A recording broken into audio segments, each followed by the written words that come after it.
जिस तरीके का माहौल उत्तर प्रदेश में है, योगी सरकार बचेगी नहीं।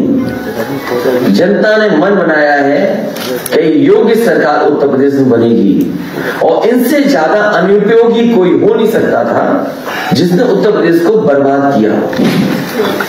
कि हमारे सभी फोनों को सुना जा रहा है, हमारे जितने भी फोन है समाजवादी पार्टी के कार्यालय के या हमारे संबंधित जितने लोग भी हैं उनके मोबाइल को सुना जा रहा है, सबको लिसनिंग पे लगाया हुआ है और मुख्यमंत्री खुद शाम को कुछ की रिकॉर्डिंग सुनते हैं। देश की सच्चाई सच छुपने नहीं देंगे। प्रेस के लोगों का धन्यवाद देता हूं कि आज के दिन आपको बुलाया, संडे के दिन। मैंने कई मौकों पर कहा जब आपसे बातचीत हुई कि भारतीय जनता पार्टी को जैसे जैसे हार सताएगी, उत्तर प्रदेश में उनके नेताओं की संख्या, उनके मुख्यमंत्रियों की संख्या और दिल्ली से आने वालों की संख्या बढ़ जाएगी। और इसमें भी कहीं हम लोगों को कोई शक नहीं था कि जहां पॉलिटिकल पार्टीज आएंगी या उनके नेता आएंगे, उनके सहयोग के लिए इनकम टैक्स, ईडी, सीबीआई और भी संस्थाओं का सहारा लेकर के अटैक करने का काम करेंगे। अभी तक तो ये संस्थाएं उनके लिए थी जो सरकार में हैं, उनकी सरकार कैसे हटाएं, उसके लिए इन संस्थाओं का इस्तेमाल किया जाता था। लेकिन पहली बार देखने को मिल रहा है कि उत्तर प्रदेश में समाजवादी पार्टी की सरकार न बन जाए, इसके लिए इन संस्थाओं का भी इस्तेमाल होगा। पूरा देश जानता है कि जहां जहां चुनाव भारतीय जनता पार्टी हारने लगती है, इन संस्थाओं को आगे करती है। जहां तक ईडी, सीबीआई या अपने कागजों को दिखाने का काम, हमें बहुत पुराना अनुभव है और इसलिए अनुभव है कि भारतीय जनता पार्टी भी कांग्रेस के रास्ते पर जा रही है।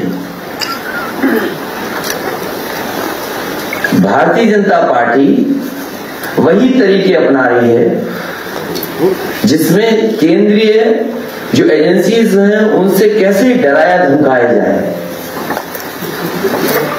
लेकिन जिस तरीके का माहौल उत्तर प्रदेश में है, योगी सरकार बचेगी नहीं। जनता ने मन बनाया है कि योगी सरकार उत्तर प्रदेश में बनेगी और इनसे ज्यादा अनुपयोगी कोई हो नहीं सकता था जिसने उत्तर प्रदेश को बर्बाद किया। ये अनुपयोगी है, अनुपयोगी है। इन्होंने इतना नुकसान किया उत्तर प्रदेश की जिसकी आपकी कल्पना नहीं की जा सकती है। गृह राज्य मंत्री टेनी, कौन नहीं जानता उन पे आरोप क्या है। गृह राज्य मंत्री टेनी, उन पे क्या आरोप है? क्या दिल्ली की सरकार नहीं जानती? क्या उत्तर प्रदेश की सरकार नहीं जानती? और जब उत्तर प्रदेश की सरकार की जांच में उनके नाम आ गए और कहीं न कहीं उनके ऊपर उंगली उठी है, तो आखिरकार सरकार क्यों बचा रही है उसको? क्या कारण है कि सरकार उन्हें बचाने का काम कर रही है? जो हमारे अन्नदाता हैं, जो अपने हक और सम्मान के लिए गए थे, अपने हक की लड़ाई को लड़ने गए थे, पीछे से थार जीप ने उन्हें कुचल दिया। किसानों की जान चली गई, पत्रकार की जान चली गई। दोषी कौन है? जांच में ये बात साफ है कि देश के गृह राज्य मंत्री, उन पर उंगली उठी है, उनके बेटे पे उंगली उठी है, भारतीय जनता पार्टी के कार्यकर्ताओं पे उंगली उठी है। लेकिन आखिरकार सरकार क्यों नहीं सजा दे रही है? क्यों ध्यान हटाना चाहती है? मंच पर जो हंगामा हुआ, निषाद समाज के साथ जो धोखा हुआ, केवल निषाद समाज नहीं बल्कि पिछड़े, अति पिछड़े, दलित, अल्पसंख्यक और बड़ी संख्या में हमारे अगले लोग ब्राह्मण समाज के साथ जो हुआ कौन नहीं जानता। और मंच पर किस खुशी के साथ बुलाया गया था निषाद समाज के लोगों को। उन्हें वादा किया गया था आपकी सब मांगे पूरी हो जाएंगी, आरक्षण मिल जाएगा। लेकिन मुझे खुशी है इस बात की कि निषाद समाज ने अपनी मांग को नहीं छोड़ा। उन्हें अगर मंच पे भी चढ़ना पड़ा हो तो मंच पे चढ़ गए और सरकार के कानों तक अपनी आवाज पहुंचाने का काम किया। दिन रात लगे रहे उसमें कि ये खबर न चल जाए। बड़े बड़े अधिकारी लखनऊ से कोशिश करते रहे, दिल्ली तक दबाव बनाया कि ये खबरें न चल जाएं कि किस तरीके के निषाद समाज वहां पर अपने हक के लिए और अपने सम्मान के लिए लड़ रहा है। ये अनुपयोगी सरकार और कर भी क्या सकती थी। अनुपयोगी सरकार से उम्मीद भी क्या की जा सकती है। याद कीजिए जिस समय सरकार बनी थी इनकी, इन्होंने गंगा जल से मुख्यमंत्री आवास दिलवाया था। गंगा जल को पूरे मुख्यमंत्री आवास में छिड़कवाया था। कभी किसी मुख्यमंत्री ने ऐसा नहीं किया होगा जैसे ये अनुपयोगी मुख्यमंत्री ने करके दिखाया। पूरे के पूरे मुख्यमंत्री आवास में गंगा जल से छिड़काने का काम हुआ था। और जब मुझे याद है सुप्रीम कोर्ट का फैसला आ गया, माननीय सुप्रीम कोर्ट का फैसला था कि जो पूर्व मुख्यमंत्री हैं उनके घरों में वो रह नहीं सकते हैं। उस समय मुझे याद है कि नेताजी इन्हीं अनुपयोगी मुख्यमंत्री से मिलने गए थे। जब मेरी जानकारी में ये बात आई तो मैंने उस समय भी रोका था नेताजी को कि आप मत जाइए इस मुख्यमंत्री से मिलने के लिए। लेकिन नेताजी को क्योंकि पॉलिटिकल शिष्टाचार में उन्हें लगा कि शायद ये घर हमारे जो लीड ऑपोजिशन है उनके नाम पर आवंटित हो जाएगा, तो हम जब तक अपने घर नहीं बना पाएंगे, रहने का इंतजाम नहीं कर पाएंगे, तब तक रह पाएंगे। लेकिन मुझे याद है जैसे ही नेताजी मुख्यमंत्री आवास से बाहर निकले, उन्होंने दस्तखत कर करके और तुरंत नोटिस देकर के तुरंत घर खाली कराया जाए। ये अनुपयोगी सरकार, और कैसे कोई भूल सकता है कि सरकार बनते ही एक कुदाल मंत्री को निकाल दिया था इन्होंने। वो जहां जाते थे कुदाल लेकर के जाते थे। जेपीएनआईसी में कुदाल लेकर के गए, जो पुराना हेरिटेज एरिया डेवलप हुआ था वहां कुदाल लेकर के गए, कुदाल चलाते थे, खुद जांच करने जाते थे। और उन्होंने कहा कि ये बताइए इतना ऊंचा हेलीपैड क्यों बन गया। जब उन्होंने जेपीएनआईसी की ऊंची बिल्डिंग पर देखा कि यहां पर हेलीपैड बन गया है, हेलीपैड बना हुआ है, तो उन्होंने कहा डिजाइन रॉन्ग है, ये किसकी सूझबूझ है कि इसमें बन गया है हेलीपैड। और याद कीजिए जब उन्होंने कुदाल चलाई थी हेरिटेज एरिया पर, तो कुदाल पत्थर नहीं तोड़ पाई थी। जांच के बाद जांच, जांच के बाद जांच, उसके बाद जो ठेकेदार थे उन्हें फिर बदल में ले लिया। और जांच चली रही है, लेकिन अभी भी वो जेपीएनआईसी अभी पूरी नहीं हुई है। इसी तरह एक्सप्रेस वे का कोई किलोमीटर नहीं बचा जिसको खोदा न गया हो। कोई किलोमीटर नहीं बचा जहां पर खोद करके न देखा गया हो। इस अनुपयोगी सरकार ने सभी तहसीलों के कागज निकलवा करके देखे, सब तहसीलें चेक करने की रजिस्ट्रियां हुई है कि इसके नाम पे हुई है। क्या मिला अनुपयोगी सरकार को। और यही रिवर फ्रंट, एक रंगी लोग क्या जाने जीवन में रंग का क्या महत्व है। ये नदी का किनारा, गोमती फ्रंट, जिसमें रोशनी होती थी शाम को, ठेले लगते थे, कारोबार होता था, लोग आइसक्रीम खाने जाते थे, घूमते थे। लेकिन क्या की, जांच कर दी। और जांच पे क्या नहीं किया, ईडी, सीबीआई और जो कुछ हो सकता है सरकार पिछले 4.5 साल से कर रही है। गोमती साफ नहीं हो पाई। 900 मीटर केवल अगर बन जाता, 900 मीटर अगर नालों को न जाने दिया जाता, तो आज लखनऊ शहर में गोमती साफ बह रही होती। और इसीलिए उत्तर प्रदेश के अनुपयोगी मुख्यमंत्री जी उन्होंने डुबकी नहीं ली, क्योंकि वो जानते हैं जो नदी हिंडन है वो गंदी है, जो नदी गोमती है वो गंदी है, यमुना नदी गंदी है, और जितनी भी सहायक नदियां जो जुड़ रही गंगा में, उन गंगा की नदियों में किसी की सफाई नहीं की गई। गंगा मां गंगा के नाम पर जितना पैसा आया इस भारतीय जनता पार्टी की सरकार ने लूटने का काम किया। कौन भूल जाएगा गोरखपुर की वो दुकानें टूटना। मुख्यमंत्री ने, अनुपयोगी मुख्यमंत्री ने अपनी दुकानों पर बुलडोजर चलाया। कागजों में कब सरकारी रोड इनकी दुकान बन गई और उसका मुआवजा उठा लिया। नई सड़क बना ली, नया कॉम्प्लेक्स बना रहे हैं, और मुआवजा कितना उठाया सरकार ने, कम से कम सरकार को बताना चाहिए कि अनुपयोगी मुख्यमंत्री ने अपनी दुकानें तोड़ करके, जो कभी सरकारी जमीन पे बनी थी, उस जमीन को कागजों पे इधर उधर कर करके कितना मुआवजा मुख्यमंत्री अनुपयोगी ने उठाया है। और यही नहीं, जो यूनिवर्सिटी बनी है वो कभी तालाब था, वेटलैंड थी। आखिरकार किस कानून के अंदर लोगों पर दबाव बना करके वो पूरी वेटलैंड की जमीन, पूरी तालाब की जमीन को अपनी यूनिवर्सिटी में कब्जा कर लिया। इसलिए मुख्यमंत्री अनुपयोगी याद रखें, सरकार जाने वाली है, और ये जो हथकंडे अपनाए जा रहे हैं ये तब अपनाए जा रहे हैं कि जब उन्हें पूरा भरोसा हो गया कि सरकार जा रही है उनकी। ये वापस नहीं लौट रहे हैं। ये सोचते हैं कि समाजवादी विजय तक रुक जाएगा। आपने छापा मार करके ये बता दिया है कि आने वाले समय में समाजवादी लोग ही आ रहे हैं। उत्तर प्रदेश की जनता आपको हटाने जा रही है।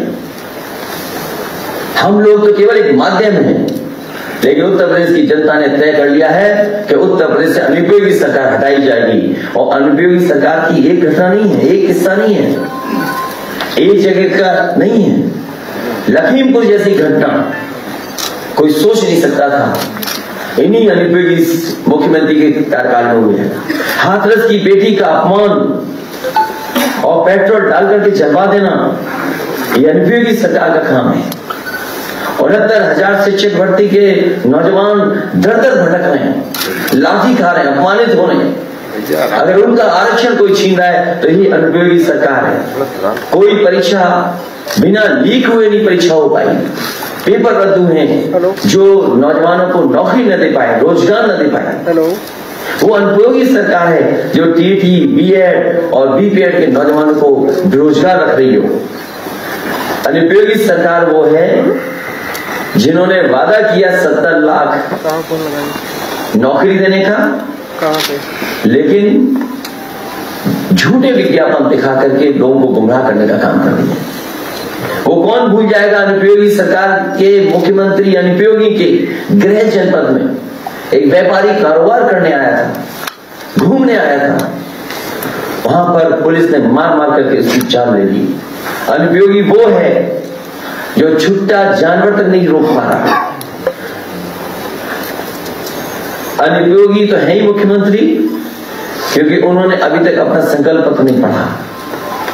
इसलिए ये जितनी भी कार्रवाई हो रही है, राजीव राय जी हमारे बगल में बैठे हैं, इनके जहां जहां स्थान है वहां इनकम टैक्स के लोग पहुंचे हैं।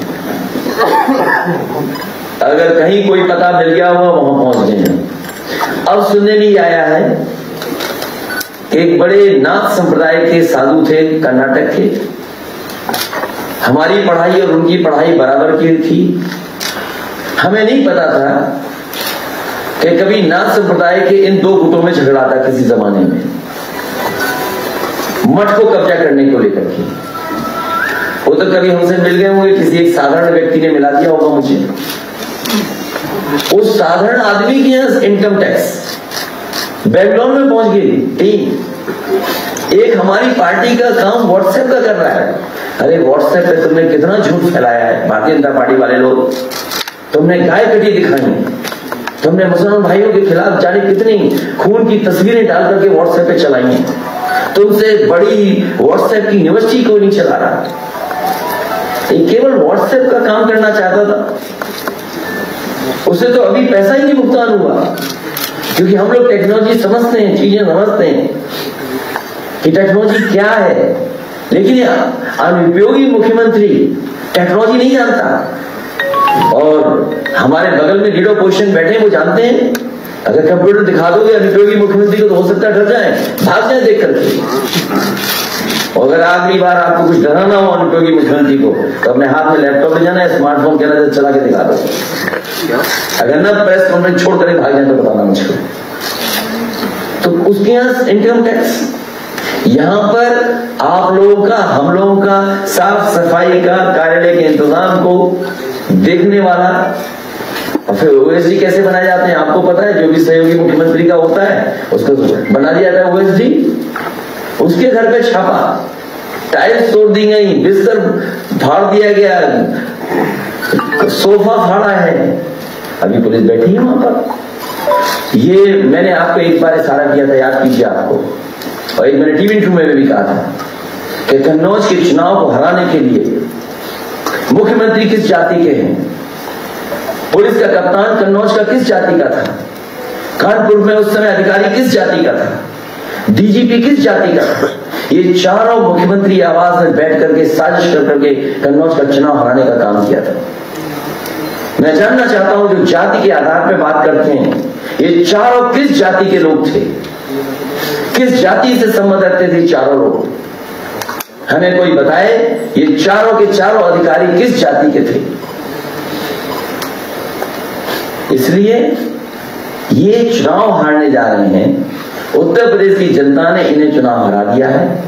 ये कितने भी साजिश कर लें, कितने भी षड्यंत्र कर लें, समाजवादी विजय रथ रुकने वाला नहीं है। समाजवादी विजय रथ उसी दिन रुकेगा जिस समय कालिदास में समाजवादी सरकार जनता बनवा देगी। आप सबका बहुत बहुत धन्यवाद।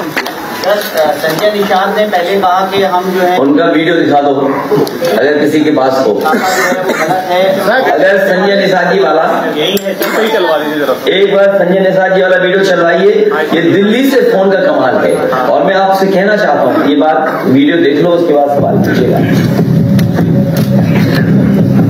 जिस टाइम परेड हुई है, ये टाइमिंग जो है वोटों का नुकसान करेगी, निश्चित रूप से खराब है। ये बोले 6 महीने पहले, 1 साल पहले पढ़ना चाहिए। आखिर वो एक दिन में तो नहीं खराब हुआ ना, एक दिन में तो नहीं वो अपराधी है गलत रास्ते में उनके पास फाइल। वो तो आज अगर व्यापार कर रहा है, अवैध पैसा रखा है, तो 2, 4, 5, 10 साल से पहले होगा। कहाँ इनकी एजेंसी थी, कहाँ इनके अधिकारी थे। ये 1 साल 1.5 साल पहले रेट आते, वो गुस्सा लगवा देते हैं। उनके नाक रिश्तेदार, उनके वर्ग के लोग गुस्से में आ जाए, अब सरकार के खिलाफ लोग वोट डालते। तो ये अधिकारी भी मान के चलो कि सरकार के खिलाफ निगेटिव वोट पैदा करना, निगेटिव प्रचार करके ऐसे अधिकारी ऐसे गलत समय पर डाल, इस समय जो हुआ इससे नुकसान होगा, निश्चित रूप से नुकसान होगा। कुछ उनके बिरादरी के लोग गुस्से में आएंगे। हम कहते हैं कि गलत क्या है, सही क्या हो, कोर्ट फैसला करती है। रेट डाल देना, किसी को पकड़ के बंद कर देना, ये तुरंत उसको आने स्पॉट पर अधिकारियों का कारनामा। निश्चित रूप से अधिकारी ऐसे हैं तो गलत कारनामे कर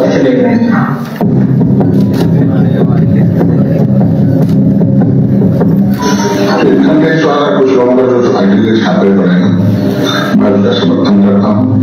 ऐसे जो भी कानून भ्रष्टाचारी हैं उनके खिलाफ जो भी कार्रवाई समर्थन करता हूँ। ये वही भ्रष्टाचारी जो पिछली सरकारों के द्वारा समर्थन पाते हैं। कानून के राज में हम कानून का समर्थन करते हैं। ये वही लोग हैं जो कभी किसानों को गलत और अत्याचार प्रयोग करते हैं। ऐसे कार्रवाई पर हम पार्टी सरकार का समर्थन करती है। और एक चैनल ने हमारे कुछ बयान को और मैं आपको बता दूं कि हमारे सभी फोनों को सुना जा रहा है। हमारे जितने भी फोन हैं समाजवादी पार्टी के कार्यालय के या हमारे संबंधित जितने लोग भी हैं, उनके मोबाइल को सुना जा रहा है। सबको लिसनिंग पे लगाया हुआ है। और मुख्यमंत्री खुद शाम को कुछ की रिकॉर्डिंग सुनते हैं। तो सोचिए, ये अनुपयोगी सरकार है। इसलिए आप लोग भी सावधान रहें। अगर हमसे संपर्क करते हो, फोन करते हो, तो ये मान के चलना कि आपकी रिकॉर्डिंग क्या है।